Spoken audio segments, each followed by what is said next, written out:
মোহাম্মদ শোয়েব ইসলাম, আপনি দশম শ্রেণীতে পড়েন। পড়া মনে রাখার উপায় দেখেন। প্রথম কথা হলো, আপনি আজে বাজে কোনো আড্ডায় যাবেন না, মোবাইল দেখবেন না, এবং অনেক বেশি বিষয়ে মাথা ঘামাবেন না। আপনি স্টুডেন্ট মানুষ, আপনি নিশ্চয়ই আপনার বাবা মাই আপনার ভরণ পোষণ করে, সো আপনার ভরণ পোষণ নিয়ে চিন্তা নেই। তাহলে আপনি পড়াশোনা করবেন। আর একটু যদি ঘোরাঘুরি করতে হয়, তাহলে যেখানে সুন্দর পরিবেশ, ভালো পরিবেশ, আলো বাতাস আছে, গাছগাছালি আছে, ঘুরতে পারেন। আপনি পড়া মনে রাখতে চাইলে আপনি বেশি বিষয়ে মাথা ঘামাবেন না, নাক গলাবেন না। তাহলে আপনি যদি অনেকগুলো বিষয়ে মাথা ঘামান, নাক গলান, তাহলে আপনার পড়া মনে থাকবে না। এবং আপনি ফজর এবং মাগরিবের নামাজের পরে পড়বেন আল্লাহুম্মা ইন্নী আসআলুকা ইলমান নাফিআ ওয়া রিজকান তাইয়্যিবা ওয়া আমালান মুতাকাব্বালা। এগুলো পড়বেন কেমন? রব্বি জিদনি ইলমা, রব্বি ইশরাহ লি সাদরি ওয়া ইয়াসসির লি আমরি ওয়াহলুল উকদাতাম মিন লিসানি ওয়া ইয়াফকাহু কওলি। আপনি পড়বেন।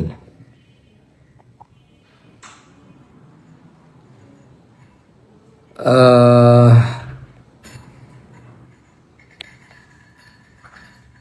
আমি আপনি একটা গাছ কিনেছেন, গাছটা কেনার পর গাছ মেরে সমস্ত কর্মচারীর, বুঝলাম না, গাছ মেরে মানে কি? গাছ কাটা যায়, গাছ মারা যায় মানে কি?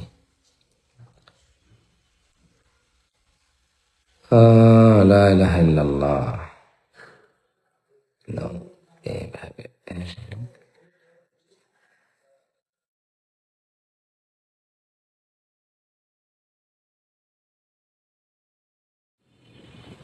ওয়ালাইকুম আসসালাম রহমতুল্লাহ বরাকাতু। মিস্টার মারুফ, এত বড় প্রশ্ন নাকি এত বড় লেখা? আপনি সাধারণত কারো বক্তব্য শোনেন না, তবে কয়েকজনের শোনেন। আপনি বই পড়বেন, কোরআন সুন্নাহ পড়বেন, বক্তব্য শুনবেন, ঠিক আছে, কোরআন হাদিস পড়বেন। ইসলাম বুঝতে হলে সবচেয়ে বেশি বুঝতে পারবেন কোরআন ও সুন্নাহ থেকে। এরপরে যারা আলেম আছে তাদের বক্তব্য শুনলে আপনি মিলাইতে পারবেন। আর দয়া করে এত বড় লেখা পড়াটা একটু কঠিন হয়ে যাবে আর কি। ওয়ালাইকুম আসসালাম রহমতুল্লাহ বরাকাতুহু। মোল্লা ওমর, আপনি রিজিক নিয়ে চিন্তিত কেন? আপনার এই চিন্তা কি আপনার রিজিক বৃদ্ধি করার ক্ষমতা রাখে? রিজিক নিয়ে আপনার চিন্তা কি আপনার রিজিক বৃদ্ধি করবে? আপনি রিজিকের জন্য চেষ্টা করবেন, কষ্ট করবেন, মেহনত করবেন। আপনি অলস এবং উদাসীন হবেন না। হালাল যে পদগুলো আপনার সামনে আছে সবগুলো ট্রাই করবেন, আর আল্লাহর কাছে বরকত চাইবেন। কেমন? আপনি বরকত চাইবেন আল্লাহর কাছে।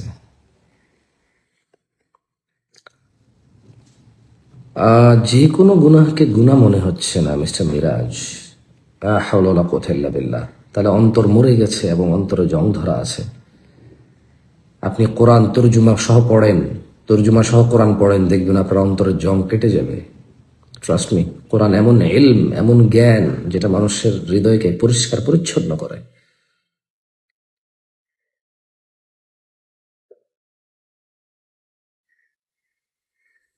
অ্যাঞ্জেলা ইয়ং, কি লিখেছেন আপনি?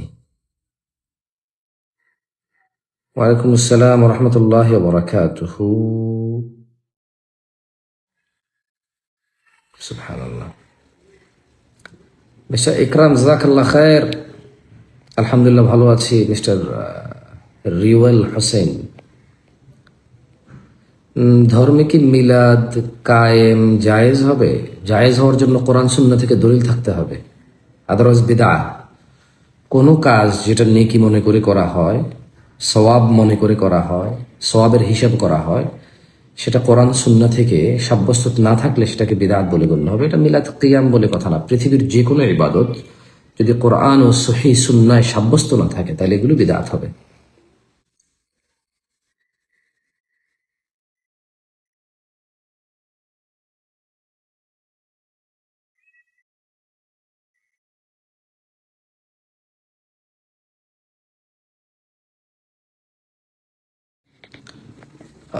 দুশ্চিন্তা থেকে মুক্তির উপায় হচ্ছে আপনি ইলম অর্জন করতে হবে আখিরাত এবং দুনিয়া সম্পর্কে। দুনিয়াটা কি এবং কতদিন, এর নিশ্চয়তা কি, কতক্ষণ আপনি আছেন সর্বোচ্চ এখানে, বা আপনার কতটুকু মানে এখানে আপনি জবাবদিহিতার অন্তর্ভুক্ত, বা এখানকার কষ্ট কি কষ্ট নাকি আখিরাতের কষ্ট কষ্ট।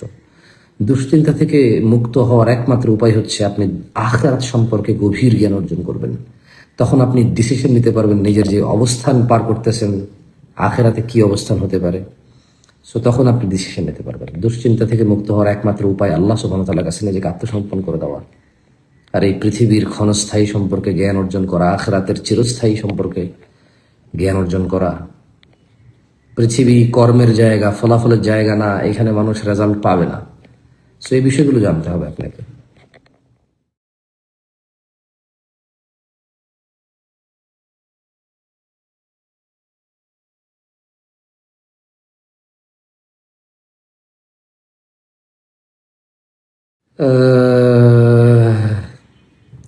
ওয়ালাইকুম আসসালাম রহমতুল্লাহ বরাকাতুহু। কাজে থাকা অবস্থায় কোম্পানিকে না বলে নামাজ, কোম্পানিকে বলতে হবে কেন নামাজের জন্য? সালাত আল্লাহ ফরজ করেছে, পৃথিবীর কেউ এটা থামাইতে পারবে না। আর পৃথিবীর কেউ যদি এটাকে বাদ দিতে বলে তার কথা মানা যাবে না। পৃথিবীর পৃথিবীর কারো কথায় আল্লাহর কথা বদলানো যাবে না। সলাৎ ফরজ আল্লাহ করেছে, হাইয়া আল্লাহ সালাহ যখন মুয়াজ্জিন ডাকে এটা আল্লাহ ডেকেছে। সো এখানে আর কারো ডাক গুরুত্ব পাবে না, এখানে আর কারো আইন গুরুত্ব পাবে না, এখানে আর কারো অধিকার গুরুত্ব পাবে না, সলাৎ গুরুত্ব পাবে। আপনি পরবর্তী সময় কাজটুকু করে দেবেন।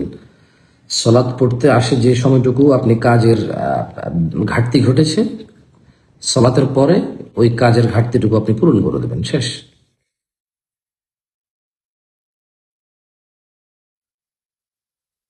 মিস্টার নয়ন, আপনাকে ভালো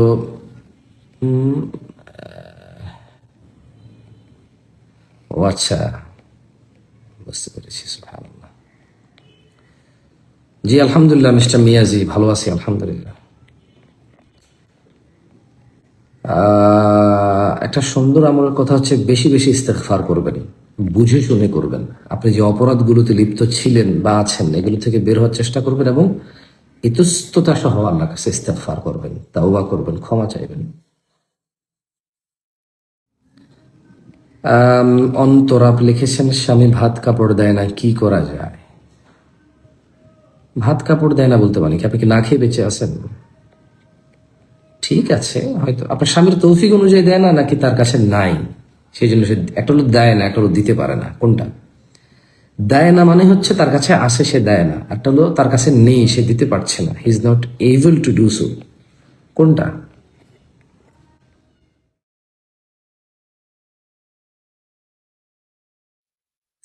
ফজরের নামাজে উঠতে না পারার কারণ কি? ফজরের নামাজে উঠতে না পারার কারণ একদম 90% হচ্ছে ফজর আছে এটা ভেবে না ঘুমানো। মানে আপনার সামনে যে ফজর আছে, নামাজ আছে, আপনি এটাকে গুরুত্ব না দিয়ে আপনি জেগে থাকেন এবং রাত লেট নাইটে ঘুমান। এটা তো আপনি নিজেই গুরুত্ব দিচ্ছেন না। তো যেটা আপনি গুরুত্ব দিচ্ছেন না সেটা হচ্ছে না। এখানে এত কারণ জানার তো কিছু, এত কারণ তো কিছু নেই।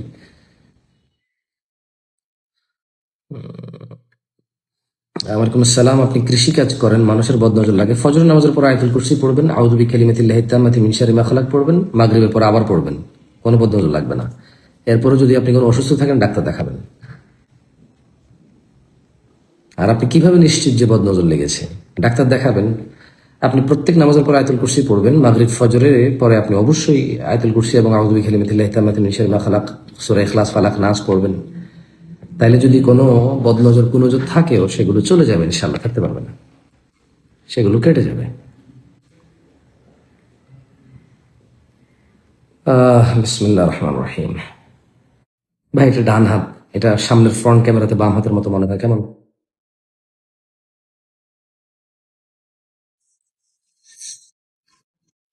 খেজুর আছে, খেজুর আজও আছে। বক্সটা নিয়ে আসো তো, প্লেটে দিও না, বক্স নিয়ে আসো।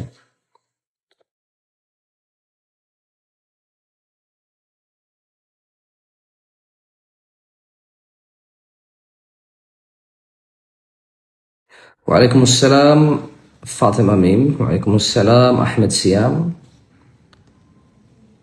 অনেক বড় পাপ জেনা, পরকিয়া, চুরি এমন কোনো পাপ নাই যে থাক। মানুষকে সামনে বলিয়েন না, আমাকে মেসেজ দিয়ে বলিয়েন কেমন? আমি সাসপেন্ড করে দিচ্ছি আপনার কমেন্টটা। হ্যাঁ মিস্টার, নামটা না বললাম আপনাকে। কোনোদিন কারোর সামনে নিজের অন্যায় অপরাধ স্বীকার যাবেন না। আল্লাহর কাছে ক্ষমা চাইবেন, আল্লাহর কাছে দোয়া করবেন যাতে আল্লাহ এগুলো ক্ষমা করে এবং এর যে ক্ষতি আছে তা থেকে আশ্রয় দেয়, এবং ফিরে আসবেন আল্লাহর কাছে ফিরে আসবেন।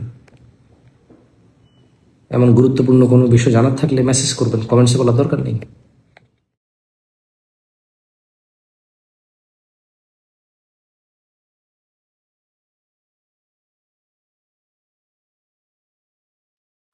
আপনারা যারা আমাকে কোনো কিছু বলতে চান মেসেজ দিয়ে, আপনারা বলে দিবেন, মেসেজে লিখে দিবেন বা ভয়েস দিয়ে দিবেন। আপনারা যদি বলেন যে একটি গুরুত্বপূর্ণ কথা আছে, খুব গুরুত্বপূর্ণ কথা আছে, ইত্যাদি লেখেন, ওগুলো রিপ্লাই পাবেন না।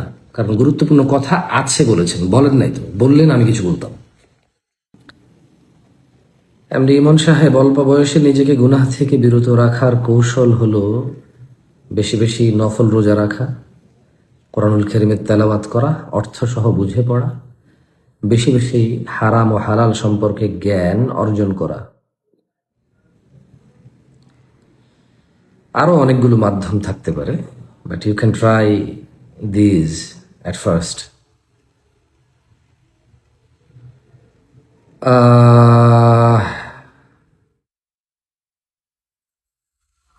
মিস্টার হামজা, প্রথম কথা হলো আপনি জানাবা বিচারকে ভালোবাসা বলতেছেন। বিষয়টা শুকরের গোস্তকে গরুর গোস্ত বলার মতো আর কি, মদকে জমজমের পানি বলার মতো। সো আপনি জেনাকে কেন ভালোবাসা বলতেছেন সেটা আমার জানা নেই। ইসলামে বিবাহের পূর্বে সম্পর্ককে জেনা বলে। আপনি কোন ধর্মের যেটাকে আপনি ভালোবাসা বলতেছেন? আমি ইসলাম ধর্ম সম্পর্কে অল্প একটু জ্ঞান রাখি। আপনি কোন দিন, কোন ধর্ম, কার উপর আপনার ইমান, আপনি যদি অমুসলিম হয়ে থাকেন সেক্ষেত্রে আসলে আমার জানা নাই, অন্য অন্য ধর্মের বিষয়ে নলেজ নাই আমার তেমন। সো বিবাহের পূর্বে যে কোনো ছেলে মেয়ের সম্পর্ককে ইসলাম জিনা, ব্যভিচার বলে।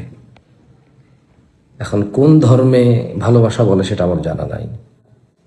আপনি ওই ধর্মের কাউকে জিজ্ঞেস করতে পারেন যেখানে বিবাহের পূর্বে সম্পর্ককে ভালোবাসা বলে, ওখানকার কোনো পণ্ডিত জিজ্ঞেস করতে পারেন।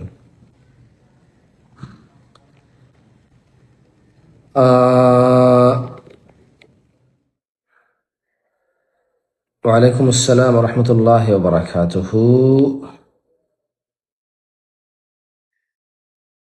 এক এক সময় এক এক রূপ কেন শায়েখ, কিন্তু সবচেয়ে ফানি লুকটা আপনার ভালো লাগে, রাগটা ভালো লাগে না। ওয়ালাইকুম আসসালাম রহমতুল্লাহ বারাকাতুহু। আহমেদ তাসিন আহমেদ,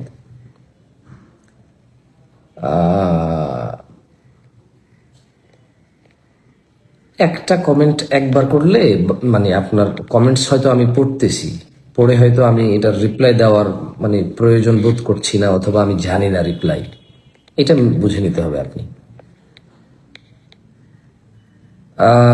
মাহমুদুল হাসান, অবশ্যই আপনি দিন যার থেকেই শোনেন কোরআন ও সুন্নাহর উপরে, দলিলের উপরে ভিত্তি করে আপনি মেনে চলবেন। মিস্টার নাজমুল, আপনি 5 ওয়াক্ত নামাজ আদায় করার চেষ্টা করেন, তবে একা যখন থাকেন তখন আপনি শয়তানের মন্ত্রণালয় পড়ে ব্যক্তিগত জেনাবে বিচারে লিপ্ত হন। আপনি ইসলামের জ্ঞান অর্জন করতে হবে। জেনাবে বিচারের শাস্তি এবং এর দুর্ভোগ, দুর্পরিণতি, এইটা আপনি এটা সম্পর্কে জ্ঞান অর্জন করলে আপনার ভিতরে ভয় আসবে ইনশাআল্লাহ।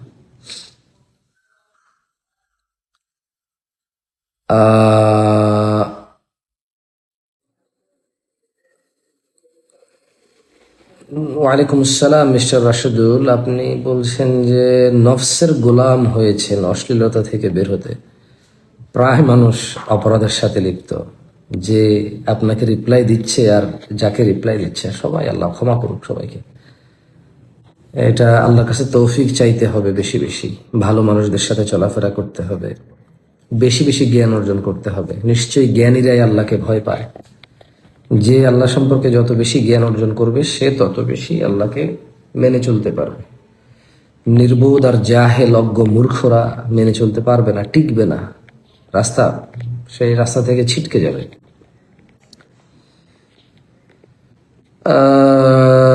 আলহামদুলিল্লাহ, আমার মুখের অবস্থা ভালো দেখাচ্ছে।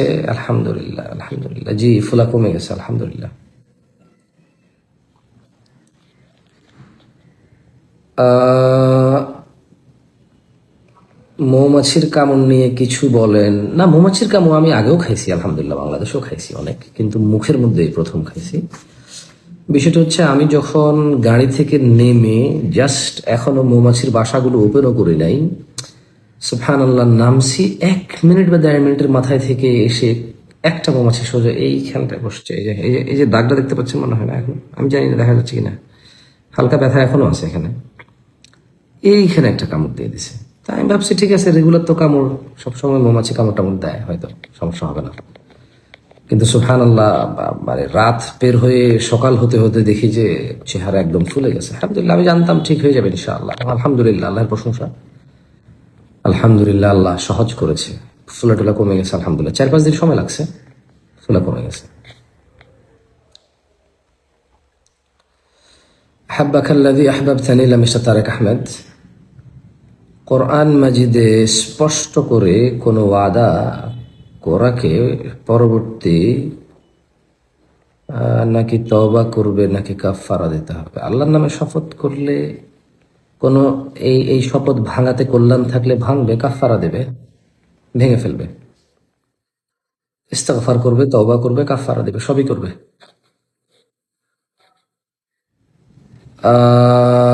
ওয়ালাইকুম আসসালাম মিস্টার আলী। মিস্টার রেদওয়ান, চরিত্র হেফাজতের জন্য বিয়ে করেছেন, রিজিক নিয়ে টেনশন, 19 বছর বয়স। এত চিন্তা করবেন না, পৃথিবীতে কেউ না খেয়ে বেঁচে থাকে না। যদি না খেয়ে বেঁচে থাকতে পারে তাহলে সেটা অলৌকিক ঘটনা ঘটে যাবে। মরে যাবেন না, না খেয়ে বেঁচে থাকবেন না, খেয়েই বেঁচে থাকবেন। সো চিন্তিত হবেন না, তবে অলসতা এবং উদাসীনতা থেকে বের হতে হবে, আল্লাহর তাকওয়া অবলম্বন করতে হবে। ওয়ামান ইয়াত্তাকিল্লাহ ইয়াজআল লাহু মাখরাজা, যে আল্লাহ ভীতি অবলম্বন করে, আল্লাহ তার জন্য রাস্তা বের করে। ওয়ারযুকহু মিন হাইসু লা ইয়াহতাসিব, আল্লাহ তাকে এমন উৎস থেকে রিজিক দেয় যেটা তার কল্পনাতীত, মানে সে কল্পনাও করতে পারেনি, এমন উৎস থেকে রিজিক দেয়। কেমন? সো আপনি বেশি টেনশন করবেন না রিজিক নিয়ে। নিজের কর্মগুলো সংশোধন করেন, নিজের কাজগুলো সংশোধন করেন, আল্লাহ ভীরুতা বৃদ্ধি করেন, সুন্নাহগুলো মেনে চলেন, কেমন ফরজগুলো মেনটেন করেন, মানে কোনো ফরজ তরক করবেন না।